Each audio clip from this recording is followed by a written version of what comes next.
Today's guest is Harriet West-Moore of Moore Hair Products Galore LLC. We talk about the influence of early Black American artists, women empowerment, relationships, and natural hair care. She herself also has 3 podcasts. Please give a warm welcome to ever blessed Harriet West-Moore.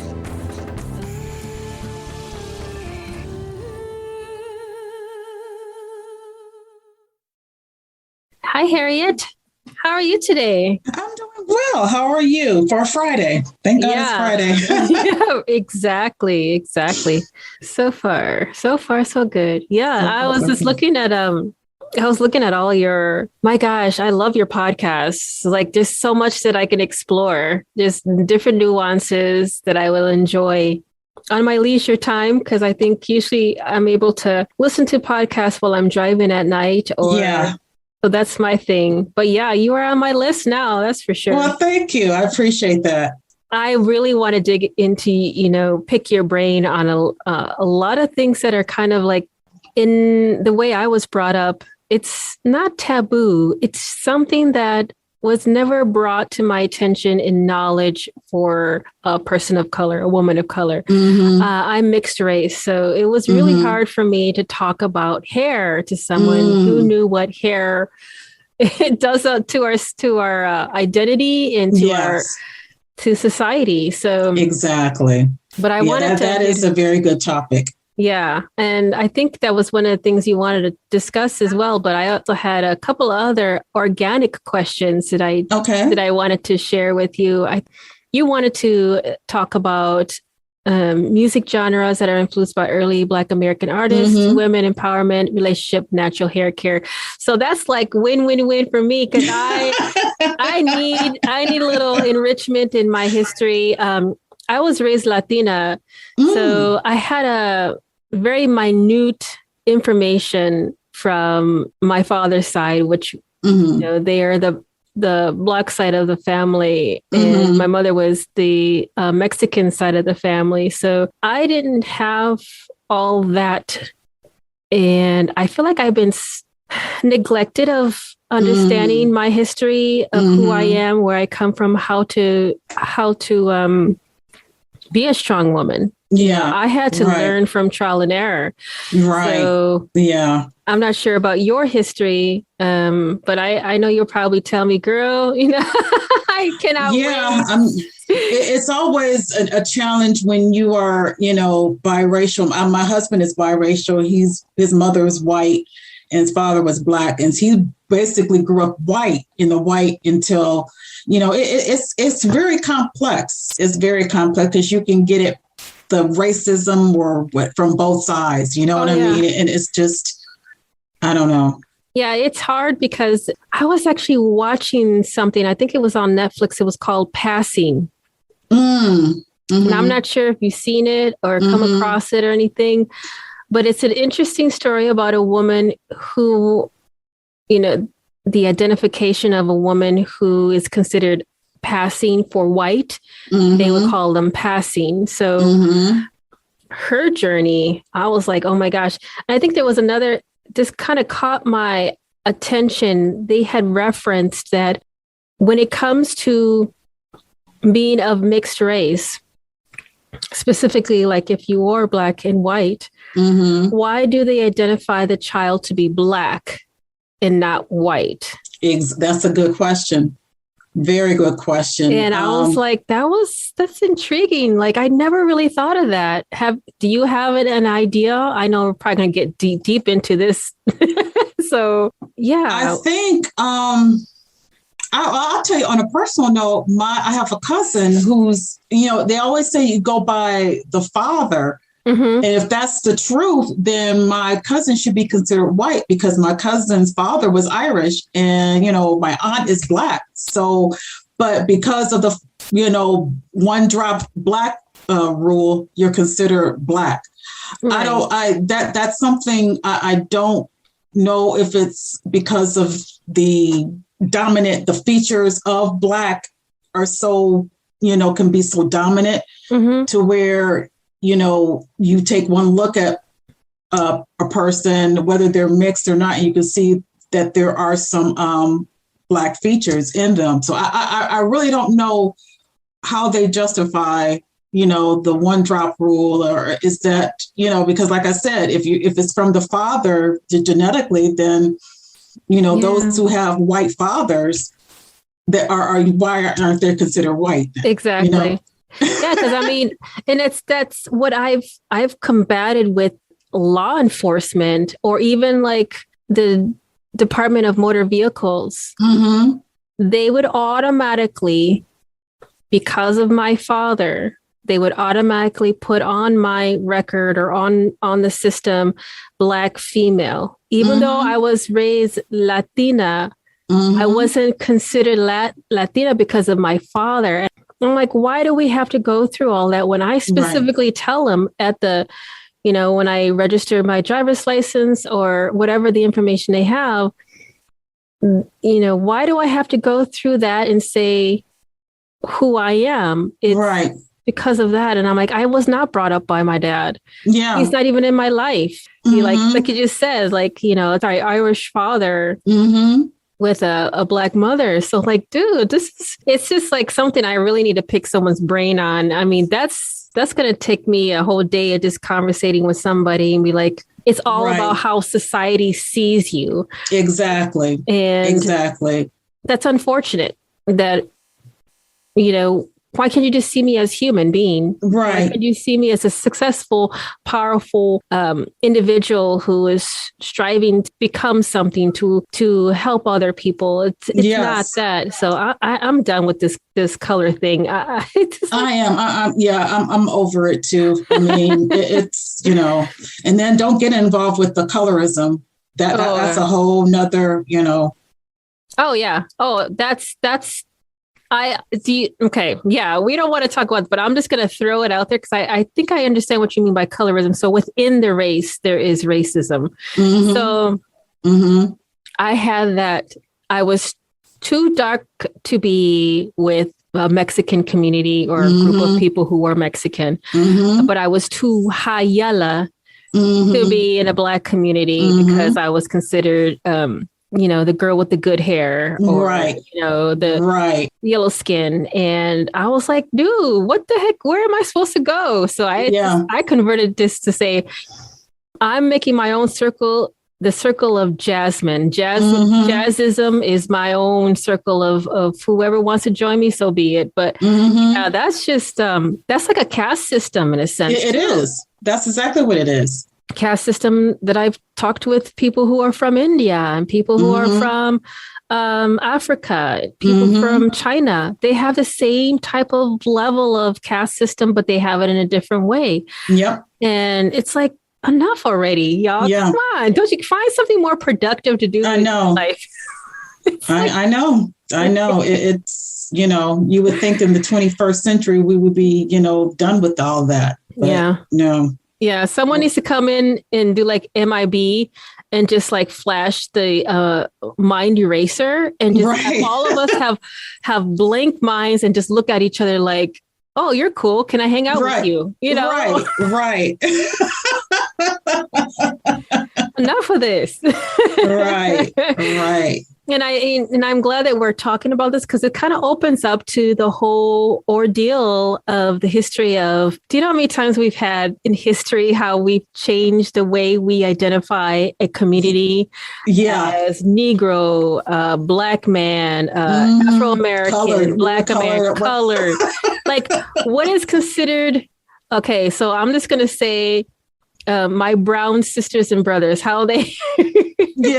my Black and brown sisters had to go through the history of dealing with their hair. And I think that's what I was trying to kind of like hit on. Like I have always been considered the girl with the good hair. The girl with, you can do any type of hairstyle and it'd just be perfect for you. And I'm like, yeah, but I can do that. But I believe that I'm not taking care of it properly by moisturizing, how to tend to it if it becomes the thinning and the receding and all that, as we always like to pull our hair in ponytails and just kind of like, I think one of the things you even said in one of your podcasts is protective I'm not protective hairstyle. Yes, protective hairstyle. Mm-hmm.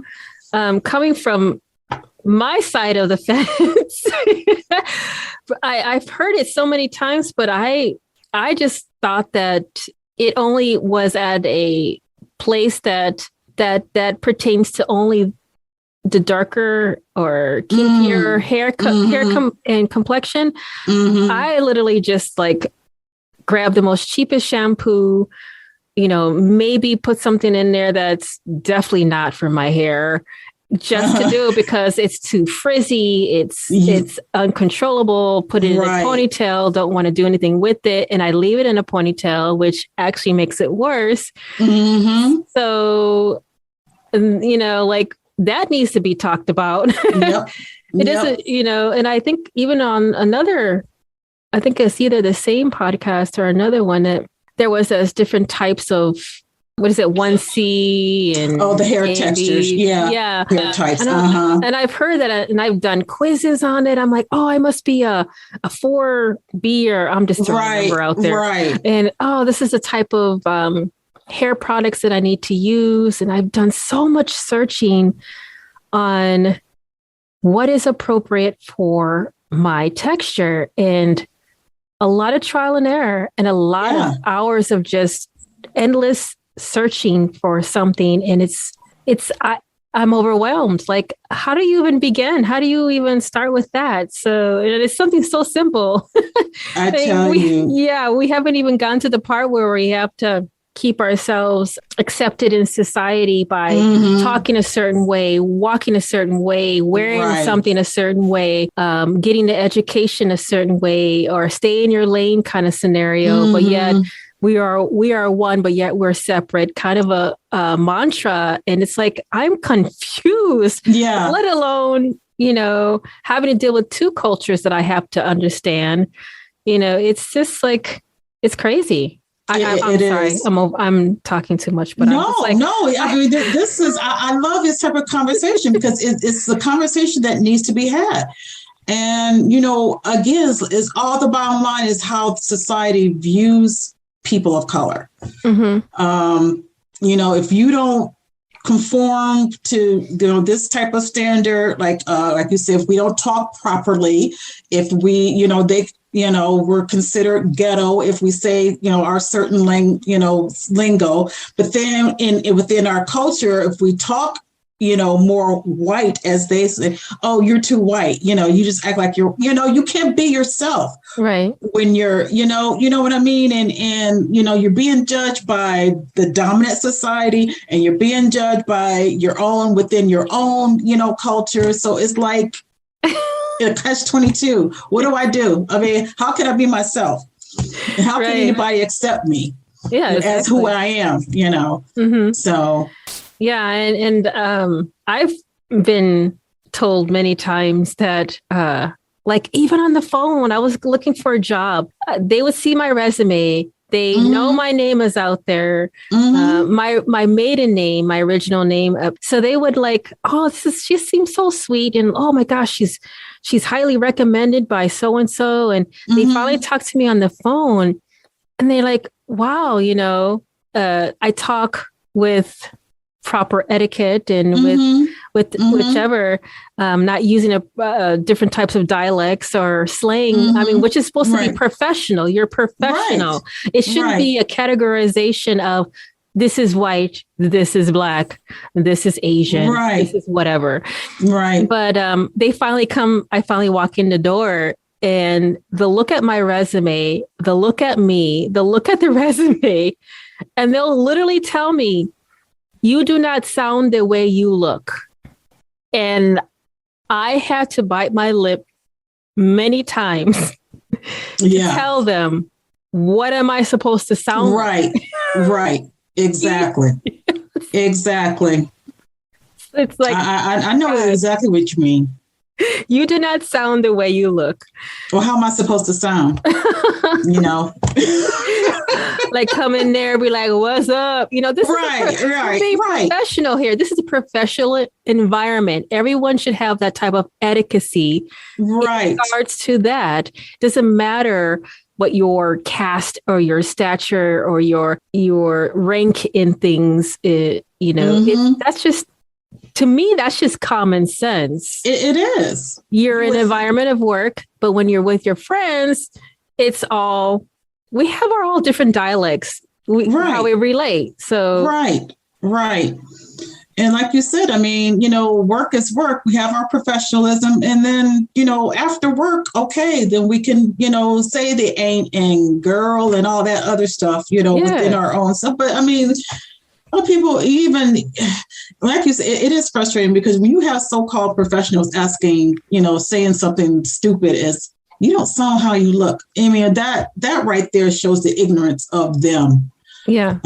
But, that is actually considered a microaggression, which is another thing that I've learned. Yes. Like, oh my gosh, I have been listening to this at the time that I figured out, like, that does fall under microaggressiveness. And it's like, what else are we going to like throw at us? I mean, we have the, what do you call it? The passive aggressiveness, and we have the passing us over for promotion because, I'm too dark and this person has probably went to the same school, graduated with the same class, got the same grades, got the same degree, have the same experience, but I've been overlooked for a promotion, and the other guy gets it and he becomes my boss. Like, what just happened there? Like, what just happened there? And and knowing, good and well, truth be told, you're probably more qualified than, the classmate.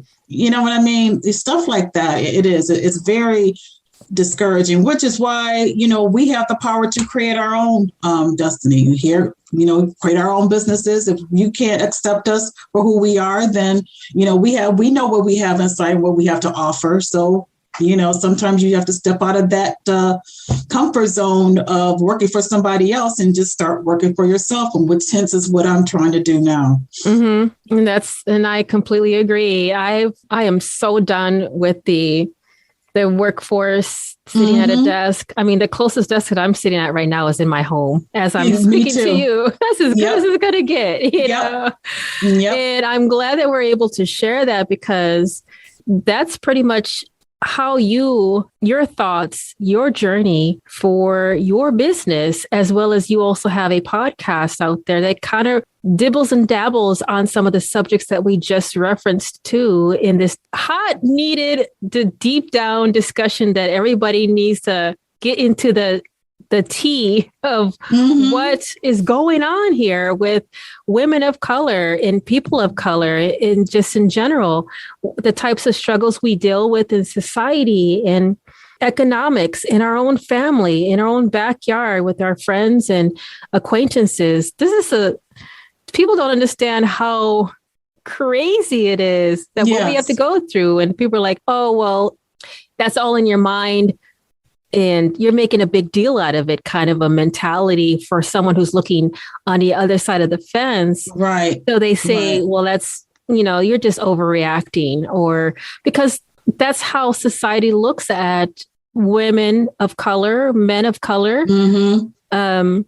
saying that we're taking it out of context. We're overthinking it. You're making a big deal out of it. It's not that bad. Because they haven't dealt with it themselves. So they kind of like blow it off and just say, well, if it's not happening to me, then it's not happening anyway. So they just make it like non-existent, like we're just blown out of proportion. And I think that's BS. So it is. Absolutely. We have a unique struggle. Our struggle is just unique. And you're right. A lot of people, they don't understand it. To me, it goes all the way back of that slave mentality. I do really believe in the post-traumatic slave syndrome. Yes. I really do. Oh, yeah. There's generational trauma. I remember talking to one of my guests who did identify that. I'm like, oh my gosh, we have so much trauma that we, even before we came and on this earth and did our first breath, we have traumas from ancestral trauma, generational trauma. All that stuff is already on us. Yep. And then we're working with our just to get by for each day of our lives with what we're working on right now. And I want to hit on the subjects. I feel like I'm just so riled up about this because this is really intriguing information that a lot of listeners need to understand. And your business as the root of it, no pun intended, the root of it is dealing with hair products. Right. So now, how did you get involved in that? What was your journey? How did you step up into starting your business and specifically in hair products? Well, I've always been a hair junkie. Every product, as we discussed, every product out there, I probably have tried. I've always had an obsession for hair and how our hair, grows and everything. I know my grandmother was she had her own beauty shop when I was a kid. So I maybe it's something in our family. I don't know. But, I guess I was trying to conform my hair into what mainstream society thought we should have our hair as Black Americans. I worked in corporate. Right now, I work in the law enforcement field. So my hair have gone through the changes, through the perms, through the curls. And right now I'm at an age and at a point in my life to where my hair is my hair and that represents who I am. I'm not going to alter it. So I decided to just lock it. So I'm going through the lock stages.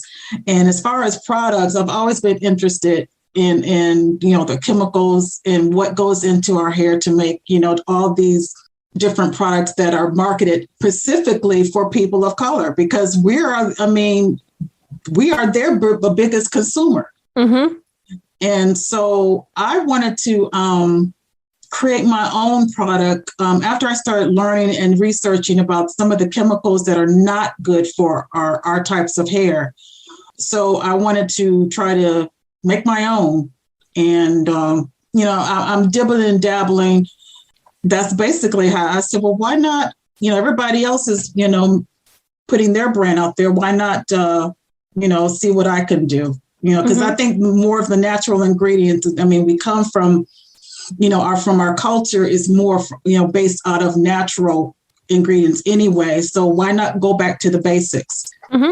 Yeah. Like, what's this, how they say, if it ain't broken, don't fix it. Right. Yeah. So one of the things that I always had, and I think a lot of people are probably on the same wavelength, I get confused when someone says lock, because I've seen some YouTubes where they're like, don't put dreadlocks in the same category as locks. That's completely different. Right. I've had dreadlocks. I actually had to get them cut out during the pandemic because of my job.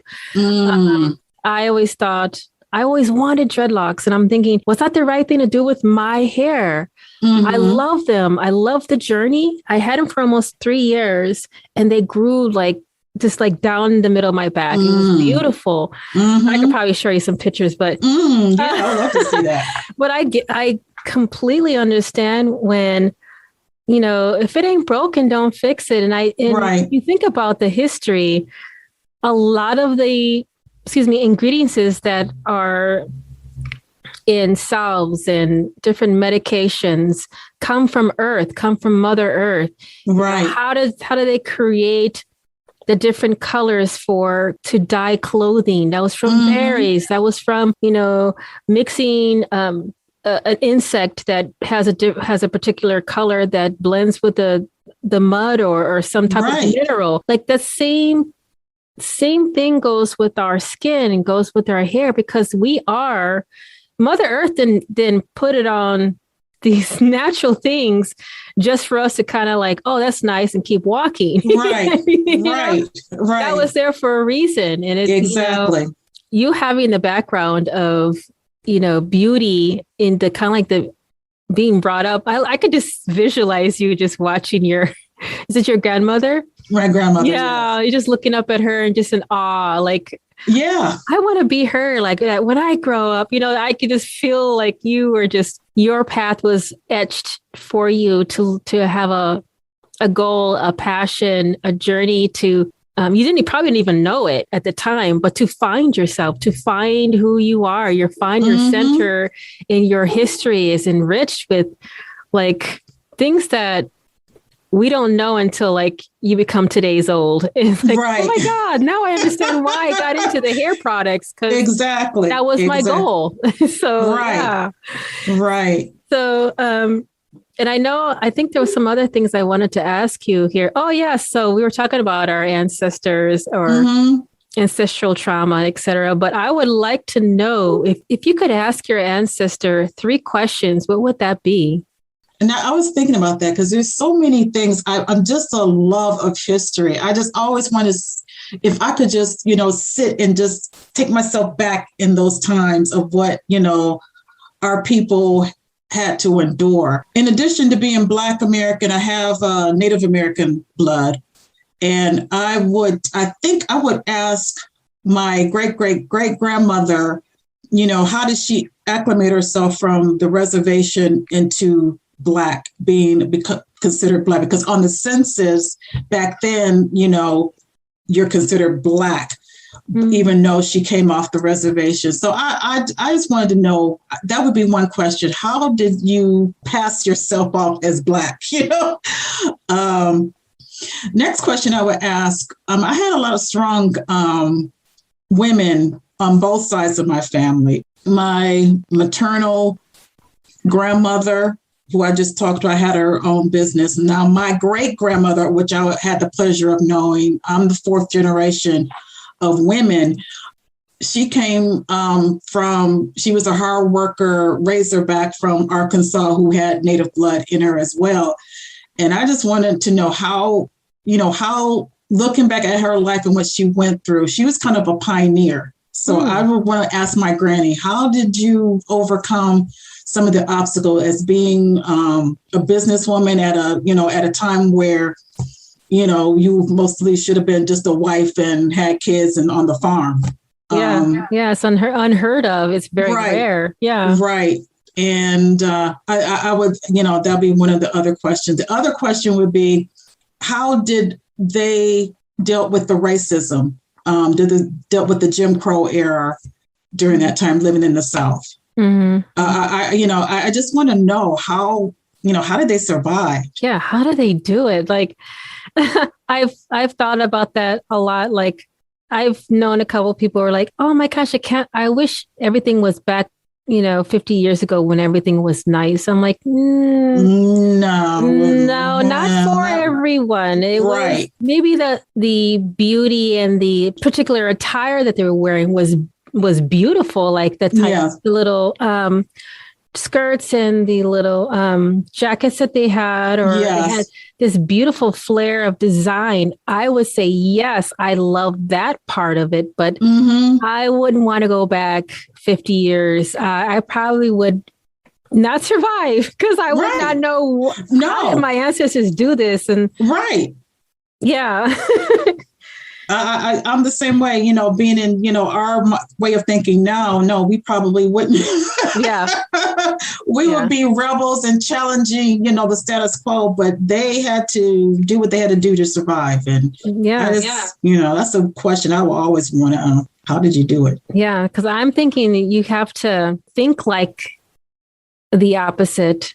The people who are the racists, the people who are the antagonists, the ones who are inflicting this hatred towards another group, which is, Black Americans. And then it's almost like chess. You have to understand your opponent to understand the next move without them knowing. Right. And make them still feel like they're still in control. That's mind blowing. It is. So it is. Can you imagine? I mean, it's almost like because slaves, they were very resourceful, very, the ones who like Harriet Tubman, people like that, they had to play a certain role, and like you said, to make the masters or whatever think that they're, just dumb and stupid and stuff, while all the while, they're planning their escape. Mm-hmm. You know what I mean? So it's very mind-boggling how they were able to do that. Yes. So I give all credit and kudos and honor to our ancestors that have gotten us to this point where we're here today to say, wow, thank you. You guys blew it out of the park. Yep. Here we are, 10 generations now into the future here talking about you. Mm-hmm. And that's just, I know wherever they are, they're probably high-fiving or whatever they're doing. Doing that dance, doing the happy dance or something. Doing the happy dance, yes. And I loved it because speaking of dances, that was one of the things that I did not know of. I understood that there was particular songs that were sung to identify that they are escaping. Mm-hmm. And they would, as they're in the fields, they would sing this song. And then as the group began to kind of synchronize their singing as a group, that's almost like acknowledging, oh, yes, okay, I understand what you're singing. Right. Let me pass it on to the next person. And then they're in sync and singing. And it gets across the whole plantation that it's going down. Yep. It's going down. Right. And the overseer could have been sitting there right on the horse, they don't even have a clue of what I love it because they're like thinking, oh, they're so happy. They enjoy their work. Oh, whatever. Little do you know, it's going down. Right. So the same thing came with dancing. And I know that with Native Americans or indigenous people, that was the same kind of a concept. Mm-hmm. They did not want them to do their own dancing. It was banned, I think, until like 20 years ago, that they couldn't do their own dances in public. So, yeah, it's like they always find a way to point to shake their fingers at like, we're not condoning that. And But and dancing was also a thing too, even though it was considered like to blow off steam and entertainment, but there was particular dances to identify Morse code or secret information being passed on and all that. Yep. So I love, man, I'm just thinking like if, like you said, like if I was back in that time, I'll be like, what are we doing? I can't even keep a tune. What did you say? I would just like blow it all out of like they'd be like, dude, go back in the cabin. You don't know what you're talking about. We'll come get you when we're on this time. Yeah. Just stay in the cabin. Don't. You're gonna rat on us and not even know. Like, what are you doing? I don't know. Yeah. By the time they tell me I'm like the last person on the plantation. Like, where did everybody go? I don't know what happened. Yeah, that'll be me. I didn't know that was subliminal. I thought they were just happy. Right. I'll be with the slave drivers. Like, we're just like, oh, I don't know what just happened. I don't know either. Oh boy. So yeah. Anyway, I know we're having so much fun. We've talked about hair. We talked about music. Well, actually, not really much on the music part, but I actually wanted to ask you about that. What is one thing you would like to debunk when it comes to Black American hair, music, etc.? I mean, that's something we need to get out in the open, out in the air as a stigmatism. You know, how society sees one group of people, specifically people of color. Like, what can we do right now to listeners who are listening? One thing that we can debunk when it comes to talking about Black American hair and music and clothing or whatever you would like to just get out in the air. Well, particularly for hair, to debunk the notion that we have bad hair. Our hair is very versatile. We have, one of the versatile hair types. And because we come from a multicultural, genealogy, is we're so multifaceted as far as our cultures within our, as Black Americans, Latino, we're all the persons of color, and our hair is just as versatile. Mm-hmm. And we shouldn't treat it as something bad, but it's something that's a gift, because not too many other cultures can change our style of your hair from straight to curly to braids to whatever, even if you want to cut it a fade cut. I mean, we just have that ability to do that. Mm-hmm. So just because our hair is different from mainstream does not mean that it's bad. Matter of fact, I think it's a gift. It's our crown of glory that God has given us. Right. And as far as music, there's no question that our rhythm, our sounds, our creativity is part of the American music genre. As on my podcast, I discuss different genres, and blues, jazz, even early rock and roll. I mean, that all came from us. All of the beats and the sounds that came from us.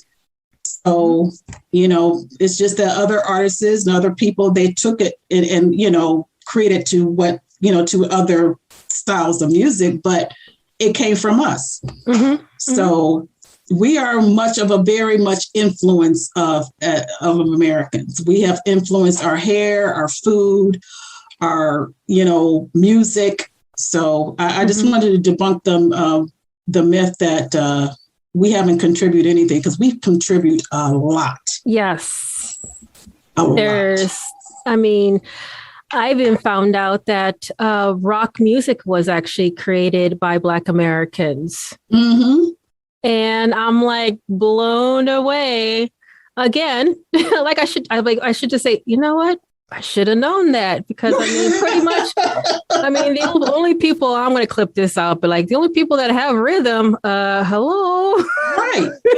Exactly. Well, not the only people, but if the non-whites have a lot more, going on with being in tune with putting drums into their music, because that is like indigenous people. They use the drum as the heartbeat of the earth. We use it for our heartbeat, and vibrations and the particular speeds and tempo have different effects to our bodies. Yes. And it also sends a message of excitement or relaxation or, joy or happiness or anger by the tempo and by the beat of a particular drum for a particular ceremony. Who else could do that? Boy, right. Oh boy, Exactly. Exactly. So yeah, exactly. That's so true. But I think I'm today's old, knowing I got to learn a lot from you today. I'm loving it. And I think there was one thing that I wanted to ask you, because we are talking about Black American history, and how you got yourself involved in that journey of understanding hair. And yes, I am loving this conversation. And I would love to know if you do have a proverb, if you do know a proverb that you could share that appeals to you and why. And I say language because I have one that's in Spanish, I have one that's from a proverb from an old tongue that was carried down from generation to generation, like my abuela, she would say, she loved music. So she would say, que será, será. That's whatever will be. Yeah. So things like that, or and as I've kind of put that into my little mantra of jazzism, like whatever will be, it is what it is, kind of a concept. But do you have anything that you'd like to share to the listeners that maybe was brought down from generation to generation that has been an enriched part of your life, or that has appealed to you? I think that would be from my granny, my great grandmother, who always, instilled in us to strive for excellence. Whatever you are, like it's whatever it would be, and put it in God's hands. That was always what we always hear. Put it in God's hands. If it's something that you can't handle by yourself, put it in God's hands and let it go. Let it go. Life is short now. I mean, especially now. So why sit and worry about something that you don't have control over? So let it go. Put it in God's hands. For me, it's easier said than done. Because you know how many times I'm like, right. But I must. I know. I have to, like this OCD thing kind of takes over. Like, even though I think it's just a really bad habit as a mother, I've learned that I can be all bad by myself kind of concept. Like I can do bad all by myself. Right. If I'm going to get myself in trouble, then it's all on me. But right. if it's a child that is going down that rabbit hole with me, then I better find a way to get myself out of that, because there's a child involved. There's a child involved. So what about me? If I want to be like, getting into trouble and knowing that I'm getting into trouble and not controlling the situation, that's all on me. No one else is getting hurt. That kind of feel. And even though it's an oxymoron on this flip side, that no matter how much you try to control something, it always redirects the path of where you're expecting to go anyways. Exactly. Even without the help or with or without the help of you trying to control it. Exactly. So I was like, oh my God, I got another that we have to deal with. Like, what? Mind blowing. Exactly. Yeah. And I just wanted to also reference that, because we've talked about it a little bit in our discussion, that you have not one, not two, but 3 podcasts. And one of them is called More Wine and Music Podcast, the More Hair Galore podcast. I love it. And More Self-Discovery podcast. I love the way you use your last name as to kind of put a little flair to it. I love that. Because that's how I did with mine. I did Noise Paloo Zion is how you pronounce it. So and as you can see, the tree of life and the woman. Yes. So there's a whole thing going on over there. But I love that. Yeah, I love that. You are a busy woman yourself. Are you like doing this all at once, or is this kind of like you do the podcast for? I guess maybe you should tell the listeners how you do that, because I don't want to ask all the questions and get everybody confused. Well, I am a one-woman show, working full-time, handling 3 podcasts. I'm also, and the online business that I have. So I'm doing it all. Girl, I'm trying to do it all. You're right up there with me. Oh my goodness. Yeah. Finally, someone who's kind of like up to par with is you. Who can hold it? Exactly. Which speaks to who we are as our ancestors. I mean, they had to endure it all and they did it all. And, that's how we are. That's how we roll. Exactly. That's how we roll. That's exactly right.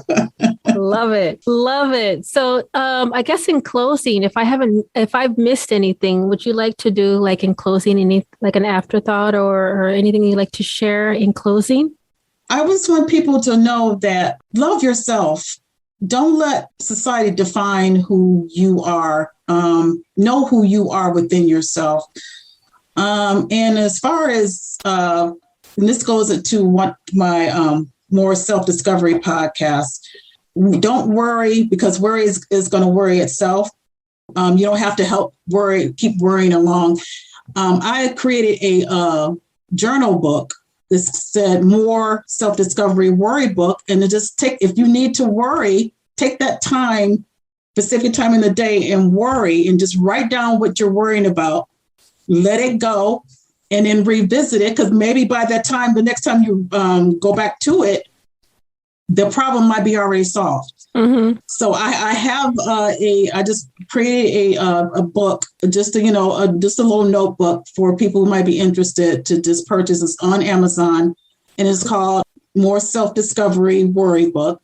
And then it's something that, you can have this dump. It's more like brain dumping.